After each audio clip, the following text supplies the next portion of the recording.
Good morning friends. आज के इस लेक्चर में हम ये क्वेश्चंस डिस्कस करेंगे। ये एक नई वैरायटी है जो नॉन होमोजीनियस में यहाँ पे हमने अभी तक जो डिस्कस किया था वो क्या था, एक्सपोनेंशियल फॉर्म थी। अभी क्या है, यहाँ पे कांस्टेंट है। तो अब हम यहाँ पे क्या है कि सी एफ निकालने में तो कोई प्रॉब्लम नहीं है, इसका यूज़ नहीं है सी एफ के लिए। लेकिन जब हम पी आई निकालेंगे तो इसका यूज़ होगा। तो अब यहाँ पे कांस्टेंट है, तो अब हम देखेंगे किस तरीके से पी आई निकालने के लिए इसको हम यूज़ करते हैं। तो सबसे पहले ऑक्सिलरी इक्वेशन हम लिखेंगे। ऑक्सिलरी इक्वेशन क्या है हमारी, M square plus 4 equal to 0। Okay, M square plus 4 equal to 0। तो एम की वैल्यू क्या आएगी, plus minus 2 i. Okay, M की वैल्यू प्लस माइनस 2 आई आएगी। तो अब क्या है कि हमारा सी एफ कितना होगा। सी एफ के लिए हमने क्या बताया था, e to the power alpha x. E to the power alpha, यहाँ पे क्या है, रियल इसका पार्ट ज़ीरो है, तो e to the power zero लिख देता हूँ मैं। E to the power alpha, alpha यहाँ पे क्या है, ज़ीरो है, इसको मैं यहाँ ज़ीरो भी लिख देता हूँ ताकि समझने में आसानी होगी। E to the power 0x bracket में C1 कॉस बीटा, बीटा कितना है, 2 है, प्लस C2 साइन बीटा। ये हमारे पास क्या आ गए, CF आ गया। अब हमें PI फाइंड करना है। तो PI फाइंड करने के लिए मैंने बताया था 1/, ये डिफरेंशियल इक्वेशन को लिखना होता है, डी स्क्वायर प्लस 4, उसके बाद यहाँ पे इंटू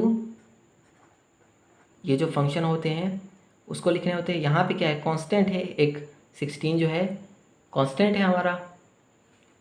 अब इसको देखते हैं किस तरीके से हम इसको लिख सकते हैं। तो 1/, D square plus 4, 16 into e to the power 0x, ये लिख सकते हैं 16 की जगह 16 into e to the power 0x। E to the power 0x का मतलब क्या हुआ, e to the power 0, e to the power 0 की वैल्यू होती है 1, तो 16 में 1 मल्टीप्लाई करने से कोई फ़र्क नहीं पड़ेगा। तो इस फॉर्म में हम इसको लिख सकते हैं। अब क्या है, रिप्लेस करना होता है। या अब हमारा एक्सपोनेंशियल फॉर्म में बन गया है।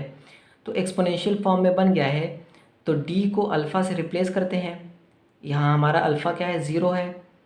अब ये 0 को हम रिप्लेस करेंगे यहाँ पे d पे। तो d की जगह जब हम अल्फ़ा की वैल्यू पुट करेंगे 1/0 plus 4 into 16 e to the power 0x। तो 16/4, 4 ई टू द पावर 0 का मतलब क्या हुआ, 1 हो गया, मतलब मल्टीप्लाई है 1, तो 4 ही होगा। तो हमारे पास क्या है, पर्टिकुलर इंटीग्रल 4 आ गए। तो जनरल सॉल्यूशन हमें लिखना है CF plus PI। General solution क्या होगा, CF plus PI।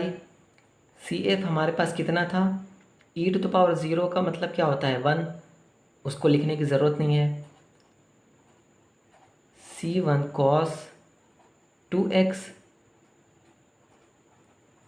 C2 sign 2x, ये हमारा हो गया कितना, CF प्लस PI कितना है हमारे पास, PI है हमारे पास 4।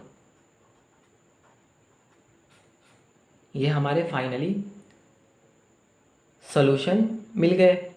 तो कभी भी यहाँ पे कांस्टेंट आएगा तो हमेशा अप्रोच इस तरीके से हम लगाएंगे। कांस्टेंट है तो वहाँ पे e to the power 0x multiply कर सकते हैं, उससे कोई इस पे फ़र्क भी नहीं पड़ेगा इक्वेशन पे, क्योंकि ई टू द पावर 0 की वैल्यू 1 होती है, तो उससे कोई फ़र्क नहीं पड़ेगा। फिर क्या है कि हमारे पास वही पहला एक्सपोनेंशियल के टाइप का मिल गया है। तो डी की जगह हम अल्फ़ा पुट कर देंगे वहाँ पे। तो डी की जगह हम अल्फ़ा क्या है, 0 है, 0 पुट करेंगे, 0। फिर फर्दर हम सॉल्व करेंगे और बाकी जितना प्रोसीजर है हमने जो पिछले डिस्कस किया था क्वेश्चंस में, सारा प्रोसीजर सेम है। सिर्फ यहाँ पे जो चीज़ सीखने वाली थी वो थी कि यहाँ पे जो वैल्यू हमारी जो दी हुई है, कांस्टेंट दिया हुआ है, तो उसको किस तरीके से हम यूज़ करेंगे। तो हमेशा जब भी कांस्टेंट दिया होगा तो उसको क्या है, e⁻0x वहाँ पे मल्टीप्लाई कर लेंगे, वो एक्सपोनेंशियल का टाइप बन जाएगा।